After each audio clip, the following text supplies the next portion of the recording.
Carlton King is a former Scotland Yard Special Branch and MI6 officer and the author of Black Ops, the incredible true story of a British secret agent. Thanks for joining us. And before we get to our conversation, we are getting more sad news of the confirmation of a death. This time a 14-year-old, Ailey McLeod, the family of that young girl releasing that statement. So there you have it. Yeah, once again, the target obviously young people. Yeah.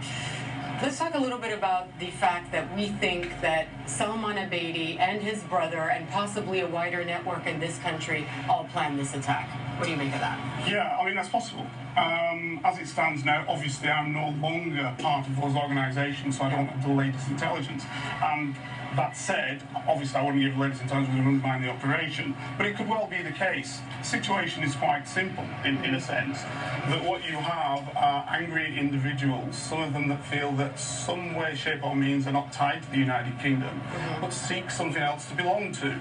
Now, his father, as we know, is already involved in such activities against the Libyan state, which is, if you will, a cover-all for the jihadi movement as well. Yeah, but you have a lot of opponents of the state that are not terrorists. I mean, this is a big leap to make. Very true. What happens is that some of those people who are the most dedicated to that process move into other forms of extremism, potentially, which don't show themselves in the form of actual violent terrorism. But it is a move from that street activity sometimes, from other types of political activity into terrorism. Now, obviously, with the Islamic perspective to that, that move is much easier into activity that makes violence more, let's say, possible, because there is this action happening at the present time. But I know intelligence agencies in the UK have done a great job in the last few years of avoiding and diffusing some of these plots. However, in this case, if it's as extensive as we think it might be, in other words, that we have two brothers, one in Libya, one in the UK, possibly a bomb maker still in this country, because that bomb was sophisticated. So they really missed this one, didn't they? This is why I started off as I have done. Yeah. Because what I'm trying to do is give you the full width of this problem. Yeah. There are a lot of people who feel themselves alienated from the state. Okay. Some of them maybe just sympathise, some of them just may think that, okay, what's happening in the Middle East is wrong, what's happening in other parts of the Arab world is wrong, we don't like British foreign policy.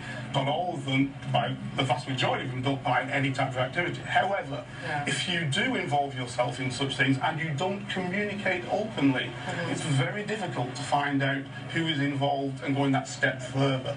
So you're looking at a lot of individuals who may well be so orientated, but very few then make the jump. Now, who is going to make that jump? And when do you then stop looking at it? Well, that's the million-dollar question, isn't it? Exactly. It's not a science.